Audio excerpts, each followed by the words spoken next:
continuación vamos a tener la premiación del quinto Premio Internacional Juan Larrea Holguín 2015-2016 a cargo de la ingeniera Lorena García, jefa de marketing de la Corporación de Estudios y Publicaciones.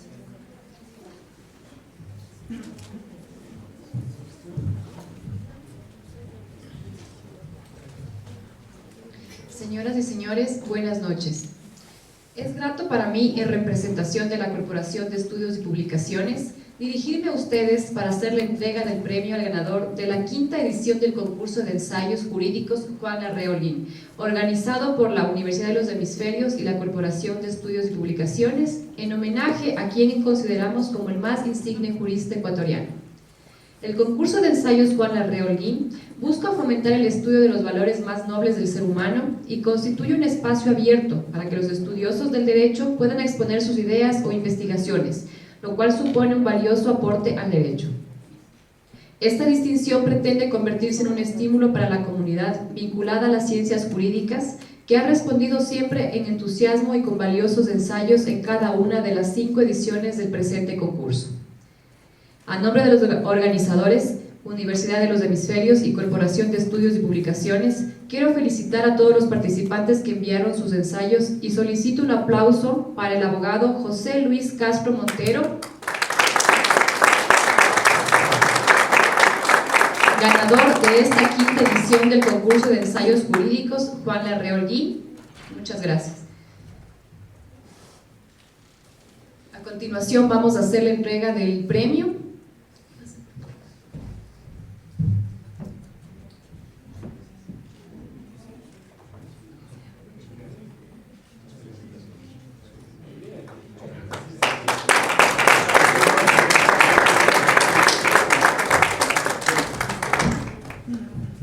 Bueno, buenas noches con todos, soy José Luis Castro. Quería decirles lo que alguna vez dijo Octavio Paz cuando recibió el Nobel. Él dijo que si hay una palabra que han dicho los hombres desde que son hombres, es gracias. Y espero que la levedad de estas palabras no aplaque, bueno, la emoción, la gratitud y el reconocimiento que siento en este momento. Quiero agrupar los agradecimientos y la gratitud en tres categorías. La primera a la gran figura, al gran ícono de la universidad holística, de la universidad total, al monseñor Juan Larrea Holguín, de quien evidentemente le dedico humildemente mis palabras, mi artículo, mi ensayo, que podrán leerlo publicado en la revista Ius Humani. En segundo lugar, quisiera agradecer tanto a la Universidad de los Hemisferios como a la Corporación de Estudios y Publicaciones. Dos nombres se esconden detrás de estos sustantivos propios, Lorena García y Juan Carlos Riofrío. Me parece una tarea encomiable la que están haciendo. Gracias por apoyar a la academia, gracias por apoyar y fomentar este tipo de eventos.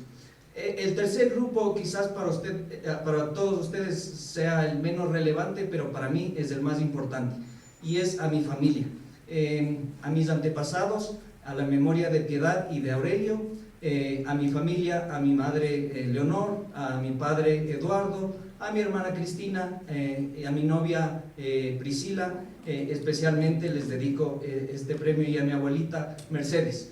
Creo que es muy reconfortante recibirlo.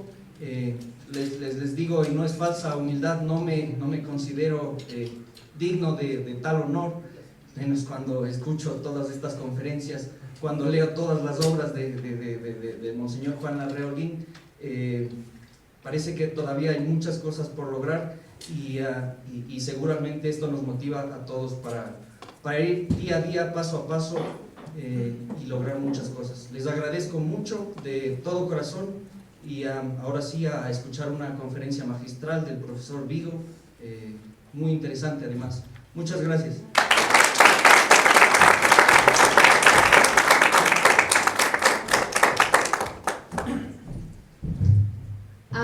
tenemos el lanzamiento del libro El Estado de Derecho Constitucional y Democrático del Dr. Rodolfo Vigo, a cargo del ingeniero Ricardo Villasís, gerente de ventas de la Corporación de Estudios y Publicaciones.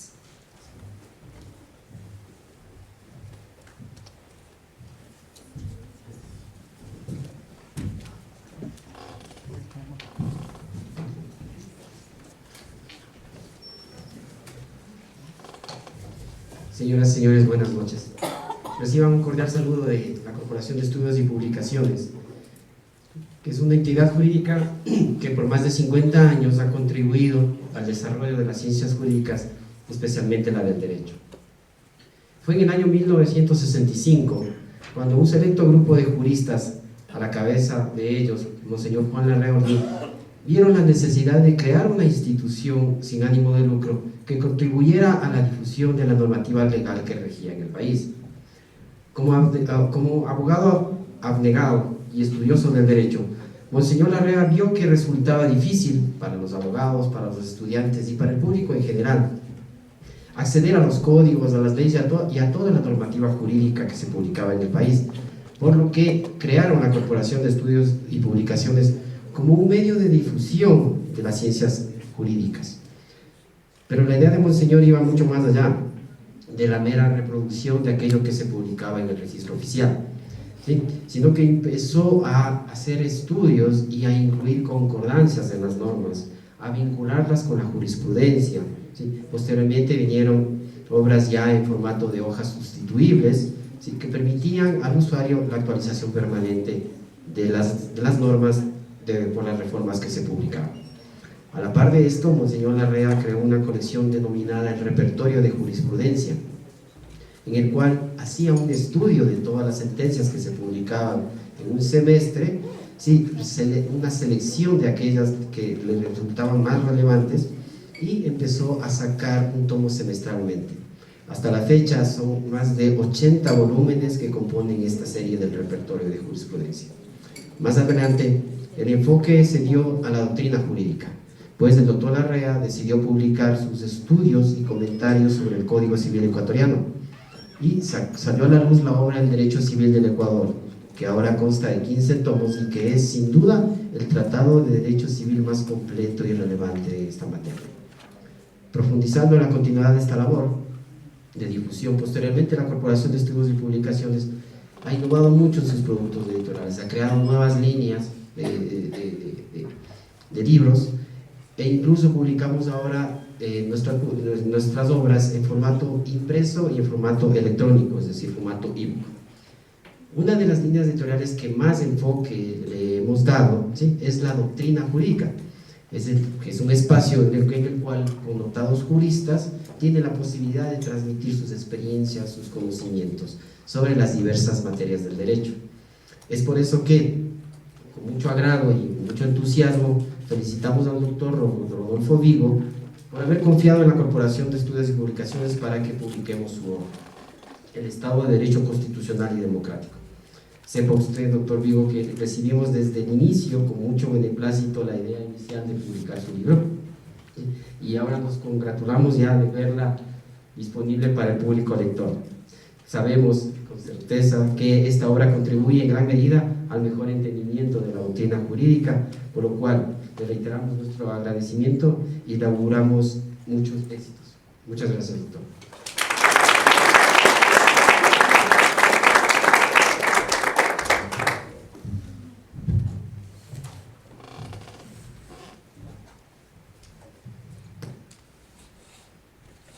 Creo que me han habilitado para estar sentado. Bueno, por supuesto, muy honrado a esta invitación, a esta oportunidad de estar en esta pujante, joven universidad que conozco de algún modo a la distancia, pero también a través de ciertos de sus integrantes más conspicuos, y también esta oportunidad que se me brinda de poner a consideración de la doctrina ecuatoriana una obra que es precisamente el Estado de Derecho Constitucional y Democrático.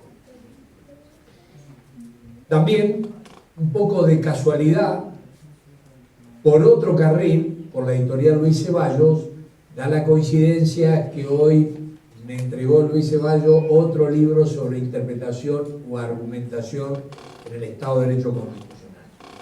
Y creo que en algún sentido son obras complementarias, porque la gran matriz es el Estado de Derecho Constitucional y Democrático, y la argumentación es de algún modo el modo en que hemos acordado de hablar acerca del jurista aplicando ese derecho.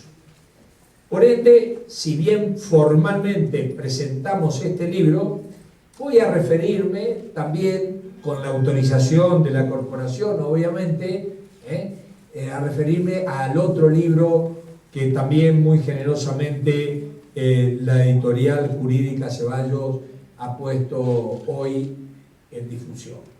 A ver, me parece muy importante el objeto del primer libro, el objeto formal de esta convocatoria, la presentación del Estado de Derecho Constitucional y Democrático. ¿A qué apunta? Apunta que ustedes saben que a lo largo del tiempo uno puede identificar ciertas matrices, modelos, paradigmas de Estado, de derecho y de jurista que se ha ido dando a través del tiempo. Para no ir tan lejos, quizás importa justamente el Estado de Derecho que es anterior al Estado de Derecho Constitucional y Democrático. Me refiero al Estado de Derecho Legal. El Estado de Derecho Legal nace en Francia, al hilo de la Revolución Francesa y del proceso de codificación. Fue un modelo muy exitoso de Estado, de Derecho y de un perfil de jurista que le era funcional a ese Estado y a ese derecho. Ese Estado de Derecho Legal se extiende por toda Europa y de ahí lo importamos a América Latina. Este Estado de Derecho Legal imperó pacíficamente en Europa y en nuestras tierras latinoamericanas. Sin embargo, la teoría jurídica ha identificado un momento en que entra en crisis. Precisamente Perelman simbólicamente identifica que en el Tribunal de Nuremberg comienza la crisis del Estado de Derecho Legal. Y se comienza a gestar a partir de Nuremberg un nuevo modelo de Estado de Derecho, el Estado de Derecho Constitucional y Democrático. Lo que a uno lo sorprende a lo largo de visitar universidades latinoamericanas, que en general predomina la inercia para formar juristas funcionales al Estado de Derecho Legal. Sin embargo, esos juristas, podríamos decir que de algún modo se los está engañando, porque la realidad que les va a tocar vivir es diferente el derecho de aquel Estado de Derecho Legal. Esta obsesión por las ramas, por las materias que importan y muchas otras características, sin duda han quedado desplazadas, no tanto en la academia, sino en la realidad. Y para marcar de algún modo algunas características de este cambio de paradigma, que sin duda ustedes, el primer artículo de este artículo, que quizás sea el más vinculado al mismo tema que habla de 28 características que apuntan a reconocer una tesis del Estado de Derecho Legal y en qué ha quedado convertido ya en tiempo del Estado de Derecho Constitucional.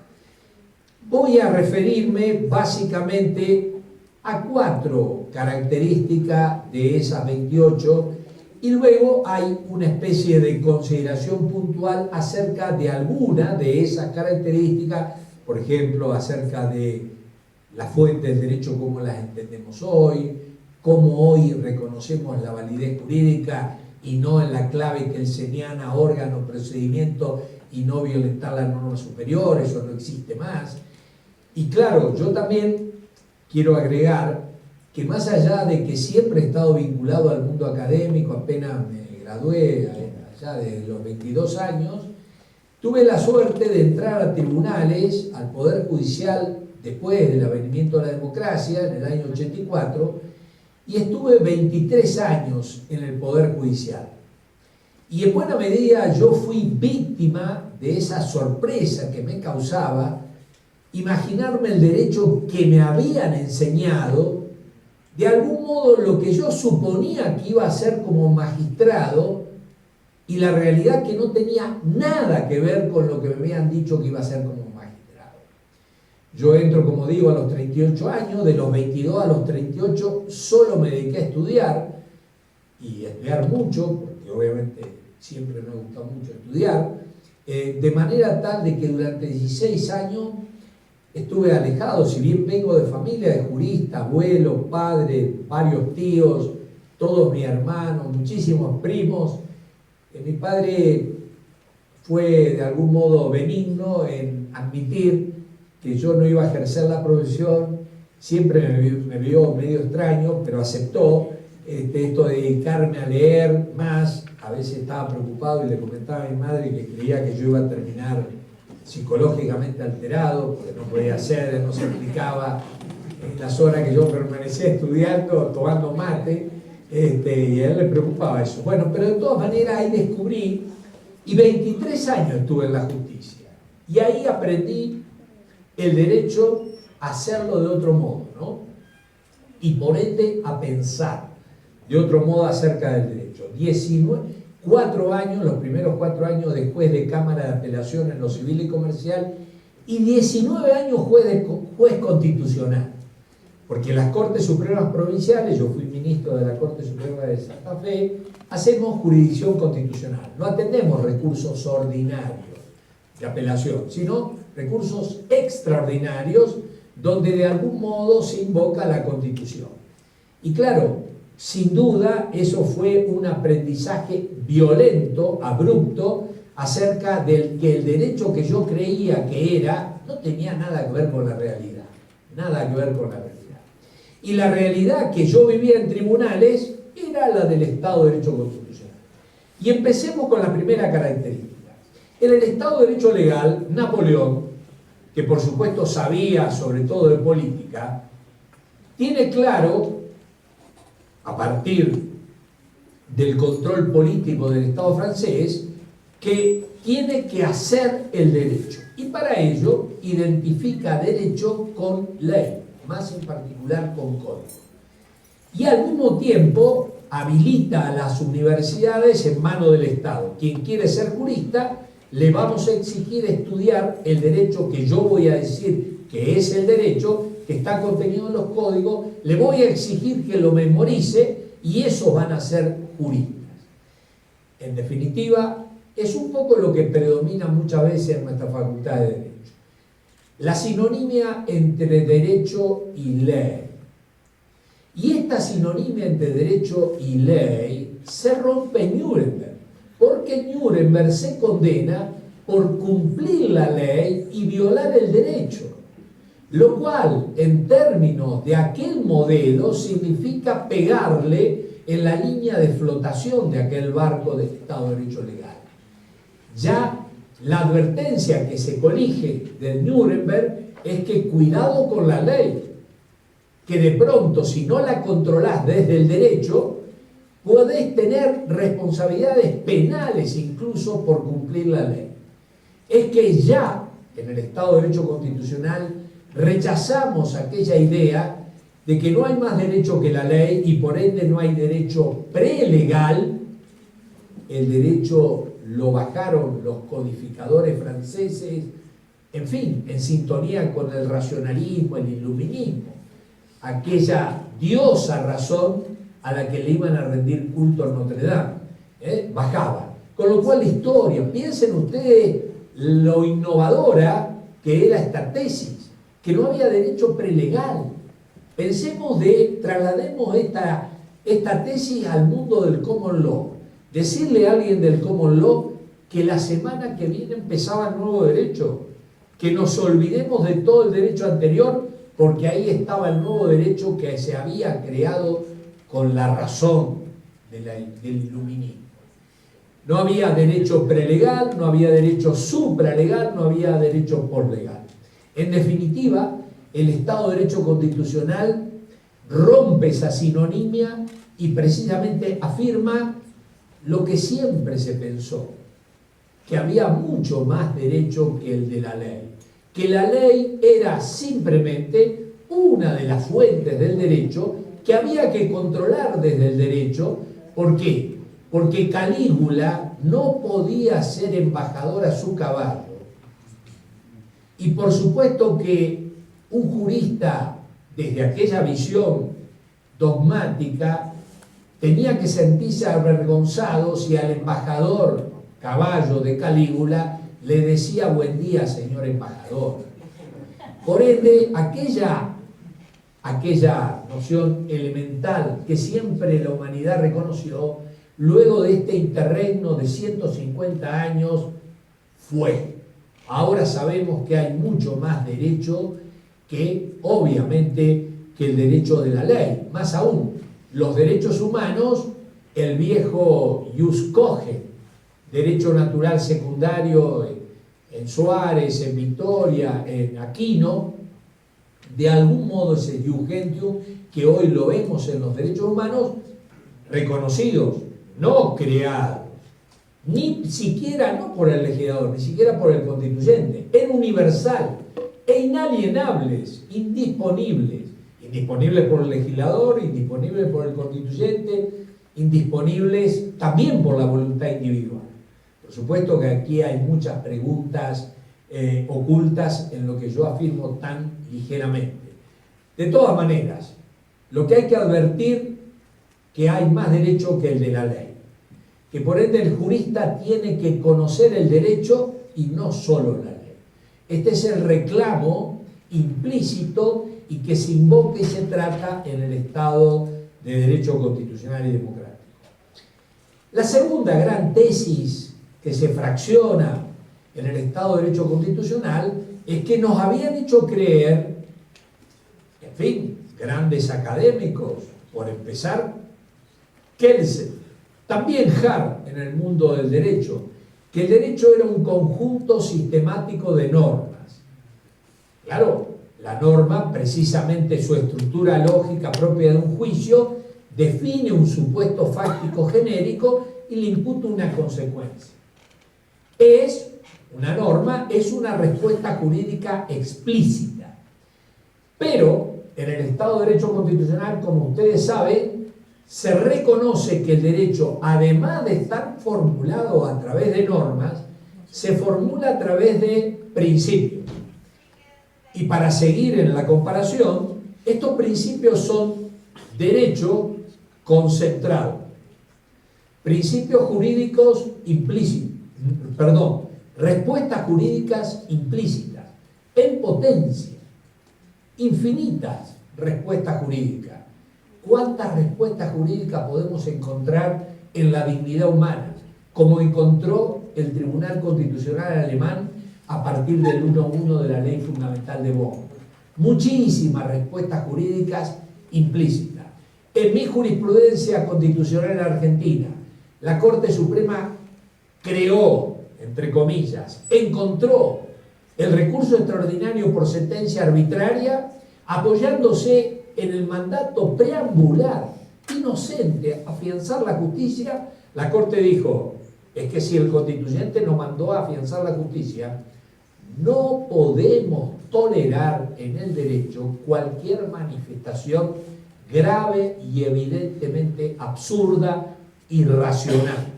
Por eso, por ejemplo, esta cosa juzgada la vamos a analizar a pesar de lo que diga la ley y el código.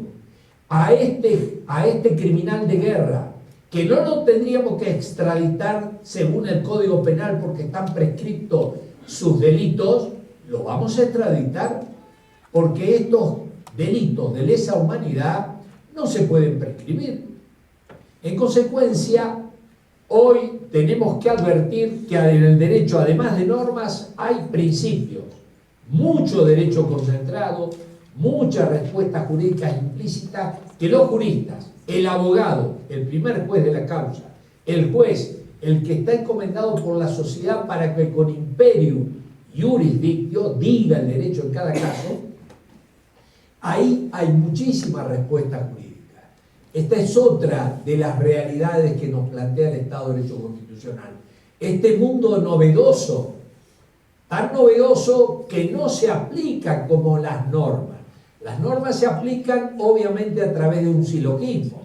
El que mata a otro debe ir preso. Juan mató a otro, Juan va preso, y eso lo aplica hasta mi madre, que no es abogada. Pero claro, el principio se aplica, los principios habitualmente vienen en tensión, seguridad jurídica y equidad, y hay que aplicarlo a través de una técnica específica que en nuestra facultad de Derecho de matriz decimonónica, ni idea, se aplica a través de la técnica del pesaje, dimension of weight, decía Dworkin, la técnica del pesaje, de la ponderación. Otra realidad nueva. La tercera realidad es que nos habían enseñado, desgraciadamente todavía se enseña, que una cosa es la moral y otra cosa es el derecho. Claro, la moral en el Estado del Derecho Constitucional ha emigrado al interior del derecho, obvio, por señalar alguna de las conexiones que no podemos entender el derecho si damos la espalda a la moral racional. No estoy hablando de la moral social, la que aplica un pueblo indígena, que de pronto, si la controlamos de la moral racional, y si en ese pueblo indígena la moral social, por ejemplo, discrimina a las mujeres, decimos que eso es solo apariencia de moral. La moral racional, hoy sabemos, voy a mencionar simplemente 4 conexiones hay más, 4 conexiones de la moral racional con el derecho, que por ende el jurista tiene que estar advertido que si quiere ser jurista, decir el derecho, abogar, asesorar, enseñar o decirlo, tiene que ir a conocer algo de la moral. Primero porque la moral racional es un límite al derecho. Rabru, la injusticia extrema no es derecho, y la injusticia extrema es una violación grave y evidente a exigencias morales. Segunda conexión, dentro del derecho están los principios. La mejor, esto ya tiene resonancias morales, la mejor respuesta de la que dispone el juez. Es cierto que al juez el derecho le permite entre 8 y 25 años, por ejemplo, sancionar un homicidio. Pero lo que le pide el principio de equidad es que él, si se encuentra con un homicidio, con una serie de circunstancias atenuantes, que le aplique la condena más suave, más leve. Eso es un mandato moral que está contenido. No nos olvidemos que los principios son mandatos de optimización según posibilidades fácticas y jurídicas para repetir a Lexi, ¿no? En tercer lugar, otra tercera conexión, hoy sabemos, y hay que reivindicar esto, que el derecho del Estado, derecho constitucional, desobliga al destinatario cuando el cumplimiento de lo que le ordena el derecho le ocasiona un perjuicio a su conciencia ética grave. Esto se llama objeción de conciencia.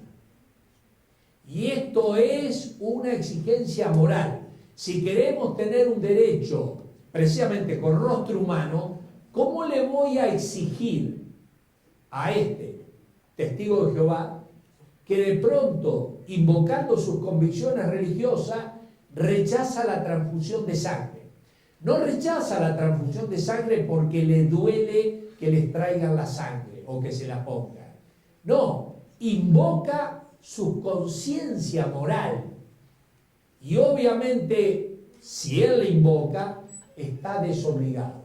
Y de pronto vemos los juristas que le dicen a un testigo de Jehová, en la jurisprudencia argentina está reconocida la causa Bamondes, es obvio que un testigo de Jehová no es que quiere morirse. El testigo de Jehová no es un homicida, un suicida en potencia. El testigo de Jehová quiere vivir, pero como él cree que hay 2 vidas, y a veces el jurista la única vida que quiere y totalitariamente se lo intenta imponer, el testigo de Jehová sabe que quiere seguir viviendo, pero no a costa de perder la vida eterna. Y el jurista le ofrece el negocio de vivir los próximos 70 años y perder la vida eterna. Claro, esto a veces no lo entienden los juristas, por muchas ignorancias, ¿no?, que acompañan muchas veces a los juristas. Esto es un mandato moral. Respetar la moral racional, no cualquier moral. La del Chapo Guzmán no se la vamos a respetar. Pero respetarle la moral racional que, invocándola, logra que se desobligue. En la causa Portillo en la Argentina, la primera causa que se reconoce la objeción de conciencia, aún invoca su condición de católico para no vestir armas. Un poco rebuscado, pero bueno, logra que se conceda la objeción de conciencia. La moral está adentro del derecho. Y la cuarta conexión es precisamente que hoy el derecho ya no recurre solo a la coerción para lograr su cumplimiento. Lo revela muy bien la Corte Interamericana de Derechos Humanos cuando, entre sus consecuencias, sanciones, por ejemplo, obliga a que se pida disculpas.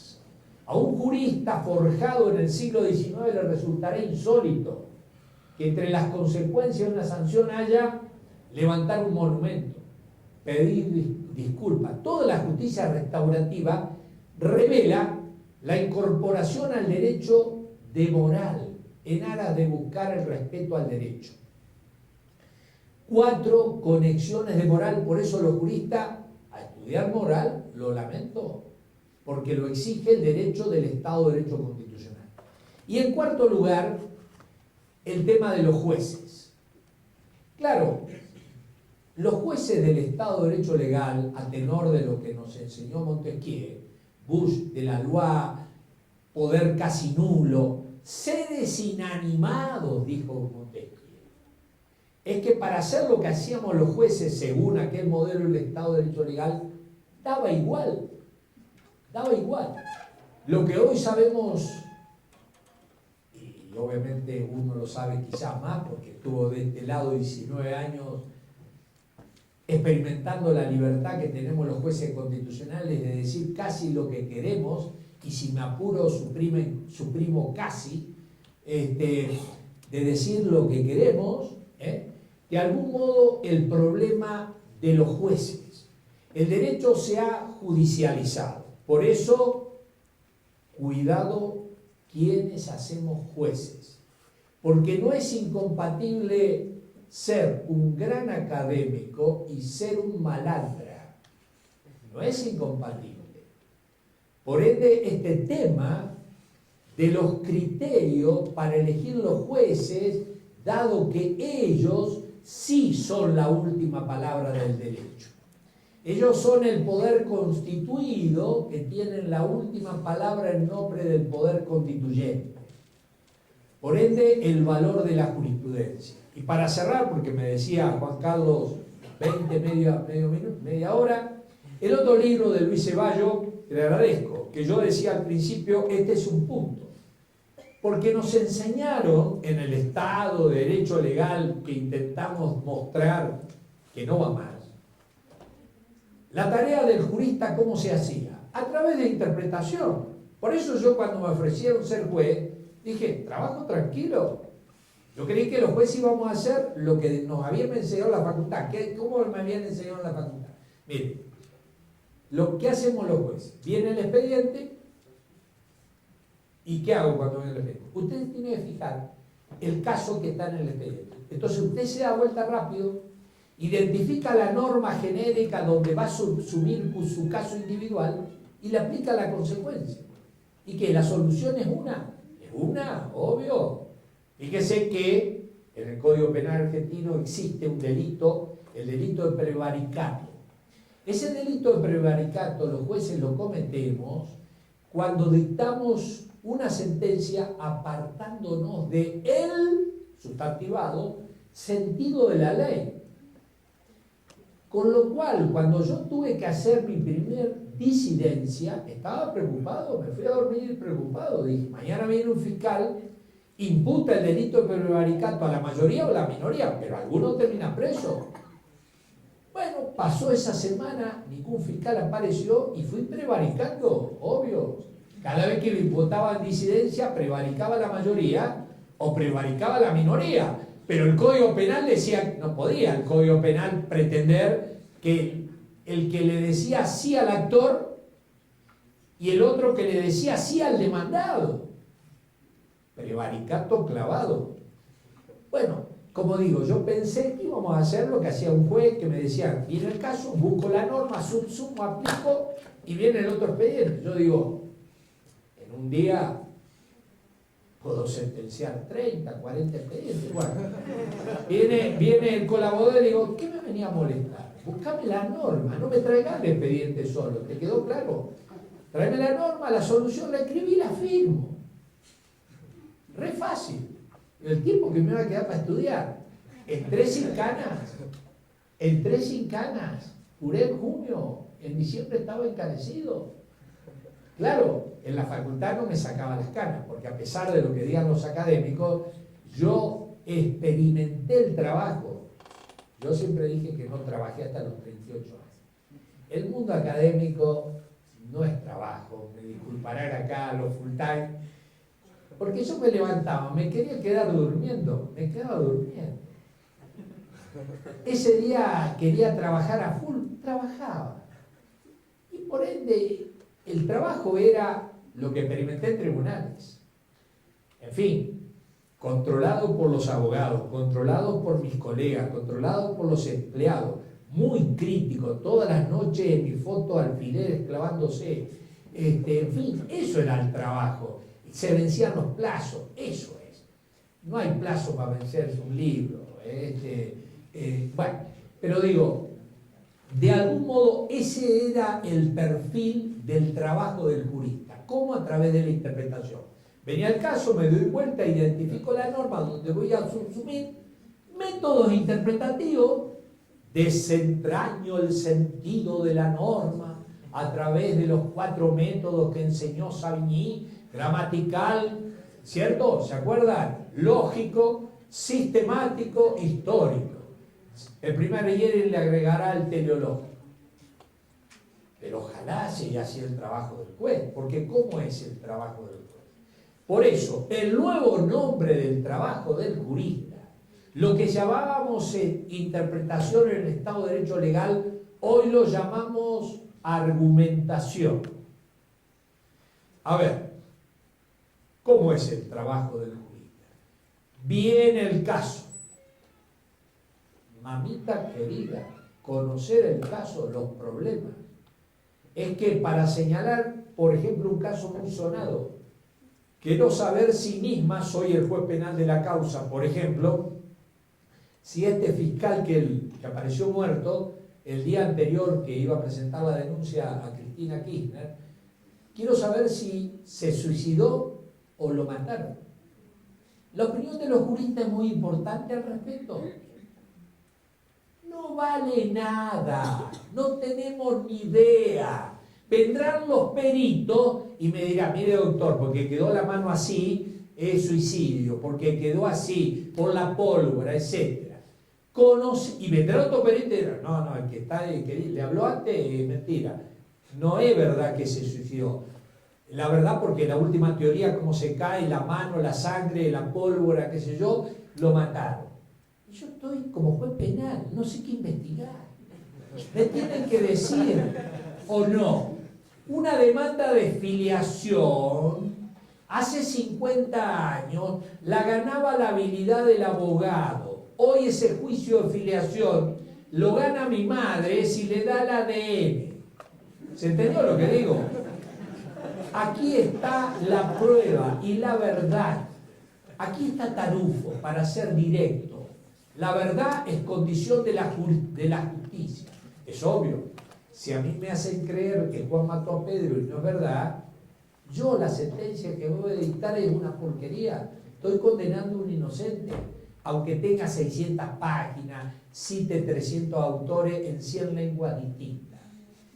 La verdad es condición de la justicia y por favor, No hay dos verdades, eso mi madre lo sabe. Si yo le intento explicar a mi madre que esto es agua, pero también es no agua, mi madre estará preocupada y llamará a un psicólogo. ¿Sí o no? ¿Se entiende? La verdad es una. ¿Y qué es la verdad? Lo sabemos de Aristóteles, repitiendo a Tarufo, aunque Tarufo cita más a Tarski que a Aristóteles. Teoría de la correspondencia. La verdad es decir lo que son las cosas, H2O o no H2O, o decir lo que no son.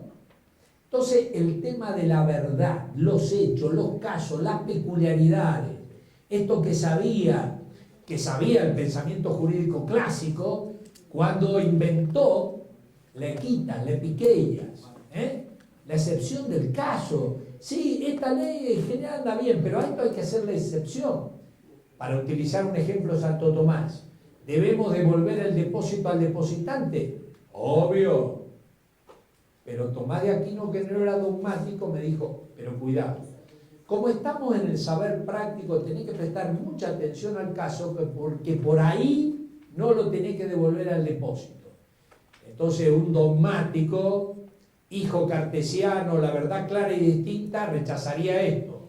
¿Por qué? Porque lo que nos está diciendo Tomás de Aquino en el ejemplo que pone en la suma es, pero si viene el depositante que dejó depositado un arma y te la pide para matarte, vos sos un tonto si se la devolvés. Porque vos tenés que pesar pacta sunt servanda y tu vida.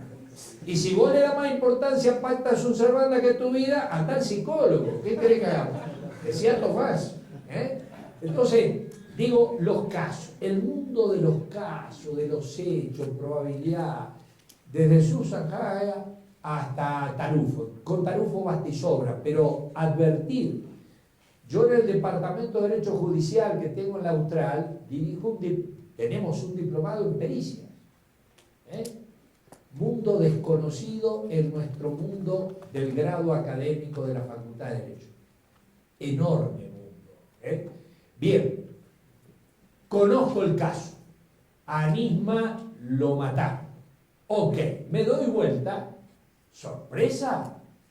No es verdad que me habían dicho que hubo una solución y el Código Penal. Hay muchas. ¿O no es así? Porque si fuera cierto que hay una, claro, si fuera cierto y a mí me viene alguien a preguntarme, che, ¿tenés algún abogado para aconsejarme? Sí tengo, y yo lo elegiría en base a dos criterios. Primero, te voy a elegir el más económico, el que te cobre menos. ¿Por qué? Porque hay una sola respuesta. ¿Para qué le van a pagar a uno que te va a dar la misma respuesta que el otro? Y además elegiría un abogado que recién se termina de graduar, que tiene todo fresquito. Si vos elegís un viejo, cambiaron la ley, no conoce nada. Entonces elegí el que recién se recibe de abogado. Se dan cuenta que es contraintuitivo. Y si fuera cierto, como nos explicaron la interpretación, desentrañar el sentido, los métodos interpretativos, toda esa estupidez, si fuera cierto todo eso, los tribunales estarían llenos de juicios de responsabilidad civil contra los abogados que se empecinan en perder juicio. ¿Entendió lo que digo? Perder juicio, hay una respuesta, estos tipos se empeñan en perder juicio. Bueno, entonces, me doy vuelta, sorpresa, hay una respuesta, hay muchas, explícita, implícita, algunas se me ocurren a mí, como abogado que es el primer juez de la causa, o al juez, ¿se entiende? Y yo tengo que elegir una, y luego viene el peor trabajo, es elegir la mejor, aquí entra la ética del juez, no la más cómoda. A veces ser positivista es re fácil, es tentador como juez. Viene un colaborador y dice, mire, acá la ley podemos interpretarla así, pero si nos queremos apartar hay que empezar a argumentar. Pero no, tenemos mucho expediente, decir lo que dice la ley, chao, el otro expediente. Es la tentación del positivista, yo quiero aclarar, la he padecido, no he cedido, por lo menos con conciencia, pero la verdad es que, entonces, veo las respuestas, algunas se me ocurren a mí, otras están implícitas. Yo tengo que elegir la mejor, para eso me quiere la sociedad. No nos olvidemos, Código Modelo de Ética Judicial para Iberoamérica, aprobado por los 22 presidentes de las Cortes Supremas de Iberoamérica, que tuve el honor de redactar a pedido de la cumbre de los 22 presidentes con Manuel Atienza.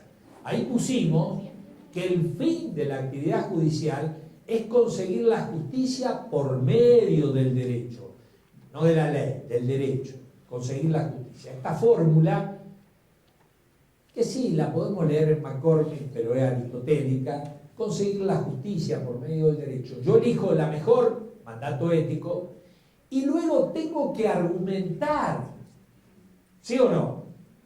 Y tengo que argumentar persuasivamente. Por ende, ¿qué hay que estudiar? Nómina de argumentos, 27 argumentos, donde van a estar los métodos, por ejemplo el método gramatical, pero no referido al legislador, porque yo tengo el proceso, tengo la sentencia, tengo que decidir un testamento.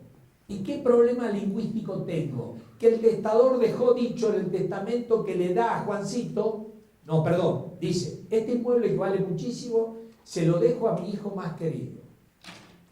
Y no me dice más nada. Entonces yo tengo un problema gramatical. ¿Qué quiso decir con mi hijo más querido? Porque tengo testimonio que Juan es con el que más se peleaba. Pero me dicen también que Juan le decía al hijo más querido. ¿Se entiende? Esto es un problema gramatical. Que cuando yo fijo la premisa en el razonamiento judicial, ahí aparece el argumento gramatical, ya no referido al legislador, lo que quiso decir el legislador. El método interpretativo se ha convertido en argumento, estará el método lógico, el logos, el genético, pero ya referido en un sentido amplio. Entonces hay que estudiar la nómina 27 argumentos y hay que estudiar retórica, porque ya dijo Aristóteles que qué bueno que a la retórica acudan no solo los que promueven el error y la injusticia, sino que a la retórica acudan también los que promueven la verdad y la justicia. No basta tener la mejor razón para que la razón triunfe. Hay que saber decirla. Y la ciencia y el arte de la persuasión, retórica de Aristóteles, paralógica en Kalinowski o lógica no formal en Peterman, llámenla como les guste, pero hay que estudiar argumentación, basta de interpretación. A ver, basta de interpretación no, digo yo porque quiero ser exagerado y efectista. La interpretación algunos lo han dejado para cuando hay texto, bueno, hay muchos melancólicos en muchos lados. Yo no tengo problema de seguir hablando de interpretación, de hecho el libro se llama Interpretación, entre paréntesis, para que me entiendan, argumentación jurídica en el Estado de Derecho Constitucional. Voy terminando. Sin duda, me ha brindado la Universidad de los Hemisferios la posibilidad de dictar un diplomado lunes, martes, miércoles y jueves por la tarde, ¿no? Aquí sobre argumentación. Y obviamente tendremos oportunidad de desplayarnos en esto sintéticamente, ¿no? Muy sintéticamente. Yo en México he dictado un diplomado que hemos hecho entre la UNAM y la UP, la Universidad Hermana de los Hemisferios en México. Durante 2 años dicté un diplomado de 120 horas, estoy haciendo un reproche a Juan Carlos, un diplomado que dirigimos con Eduardo Ferrer MacGregor, después de la Corte Interamericana de Derechos Humanos. Él venía por la UNAM y yo por la UP. Entonces digo, este mundo, bueno, acá se conoce la maestría de Atienza, de Manolo, ¿cierto? Yo vengo a dar clase, hará cosa de 20 días, estuvo Juan Carlos. Yo me quedé ese fin de semana y el lunes tuve clase en la maestría que nos vimos con Juan Carlos en Alicante. Entonces digo, este mundo nuevo del operador del derecho, para decir el derecho, para enseñar el derecho, para abogar por el derecho, para asesorar el derecho, hay que saber argumentar. Y termino cómo está configurado el delito de prevaricato en España en el Código Penal ya funcional al Estado de Derecho Constitucional. Mi código penal fue del Estado de Derecho Legal. El juez que se aparta del sentido de la ley comete el delito de prevaricato, que eran mis temores iniciales, luego superados ampliamente, ¿no? Sin ningún temor prevaricaba varias veces por mes. Bueno, como he dicho, prevaricaba la mayoría o la minoría, pero el fiscal tenía que venir a acusarnos. ¿Quién se había apartado del sentido de la ley? Bueno, entonces, ¿cómo está redactado el Código Penal el delito de prevaricato? Los jueces en España cometen delito de prevaricato cuando dictan una sentencia injusta a sabiendas. Mamita querida, para los positivistas, ¿dónde vamos a ir a terminar? ¿Sí o no? Esta fue la causal por la cual le echaron a Garzón. Y Garzón trató de decir, bueno, esto es injusto para la Sala Segunda Penal del Supremo Español. Y obviamente el único modo de entender el tipo penal es lo que le dijo la Sala Penal. Es que el tipo penal exige algo injusto objetivamente. Y usted, juez Garzón, cuando interceptó las comunicaciones telefónicas entre los imputados y sus abogados, eso es injusto aquí en la China y en Honolulu. Esto es algo injusto, porque recibía desgrabado todo lo que había dicho el abogado con sus imputados, lo recibía el fiscal. ¿Y por qué a sabiendas? Porque se lo alertó el fiscal, a usted, juez Garzón. Se lo dijo el director del penitenciario. Y al mismo tiempo usted ya lo había dicho en resoluciones anteriores. En consecuencia, un mundo nuevo, donde este tema de la argumentación, por supuesto, aquí aparecen los neoconstitucionalistas. Aquí hay un artículo en el Estado de Derecho Constitucional, los neoconstitucionalistas, de los cuales tendremos que hablar, porque el Estado de Derecho Legal, termino, prometo, Juan Carlos, el Estado de Derecho Legal necesita siempre una teoría que lo explique, que lo avale y lo promueva. La teoría que fue funcional al Estado de Derecho Legal, chocolate, el iuspositivismo.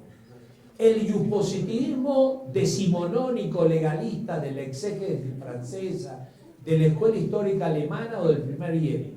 O el iuspositivismo normativista de Keynes. Por eso ese artículo de Atienza y Ruiz Manero, dejemos atrás al positivismo jurídico en cualquiera de sus variantes, incluyente, excluyente, ético, porque el iuspositivismo no logra explicar al Estado de Derecho constitucional. No me sirve. Y por eso han aparecido las teorías encargadas de explicar, avalar y promover al Estado de Derecho constitucional. A esas las llamamos neoconstitucionalismo. 3 versiones, lo pueden ver acá, 3 versiones. El neoconstitucionalismo no positivista, kantiano constructivista. Alexis, Dworkin, Nino, Zagrebelki, Manolo Atienza, García Figueroa y la tía.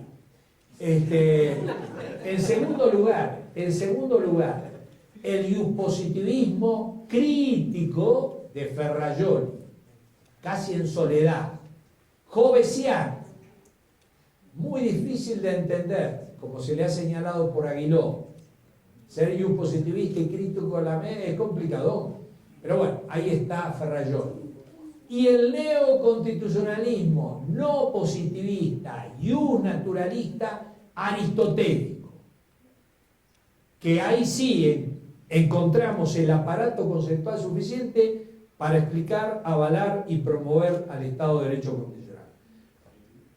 Entonces, muchísimas gracias a los hemisferios, muchísimas gracias a la Corporación de Estudios y Publicaciones por este libro que en un tiempo récord acaba de editar, porque ayer aprobé yo el texto, una cosa de mandinga, no sé cómo me hicieron, porque yo no me...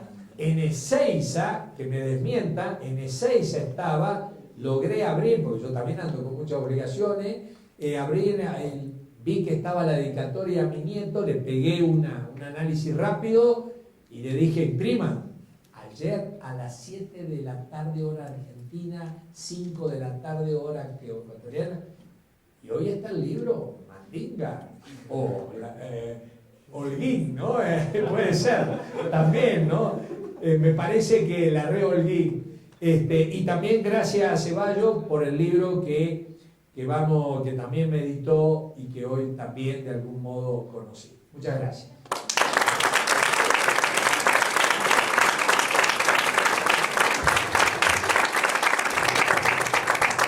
Estaba nerviosa, disculpa, pero... Muchas gracias, doctor Vigo. Creo que nos dejó a todos con ganas de venir al diplomado la próxima semana. Ahora recibimos con un aplauso al doctor René Bedón, decano de la Facultad de Ciencias Jurídicas y Políticas de la Universidad de los Hemisferios, que dará clausura al primer Congreso de Derecho y Humanidades en homenaje a Juan Larrea Holguín.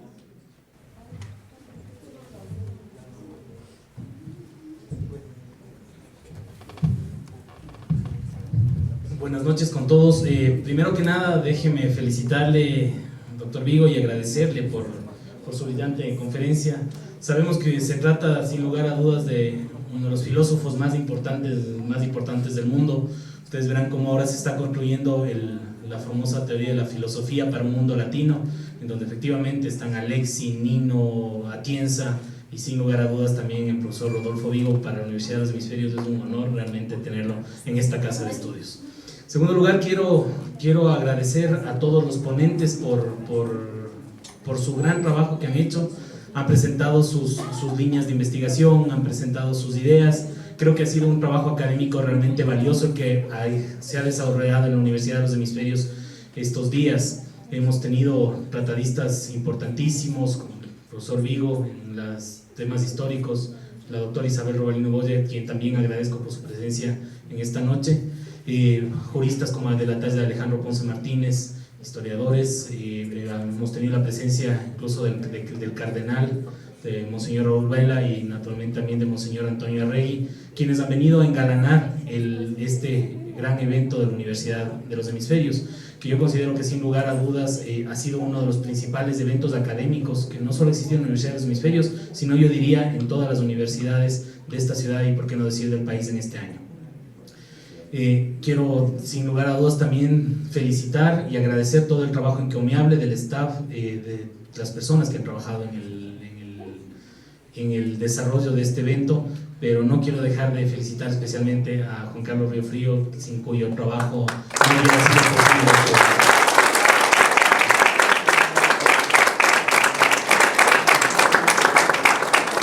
Agradecidos esos aplausos con el doctor Riofrío.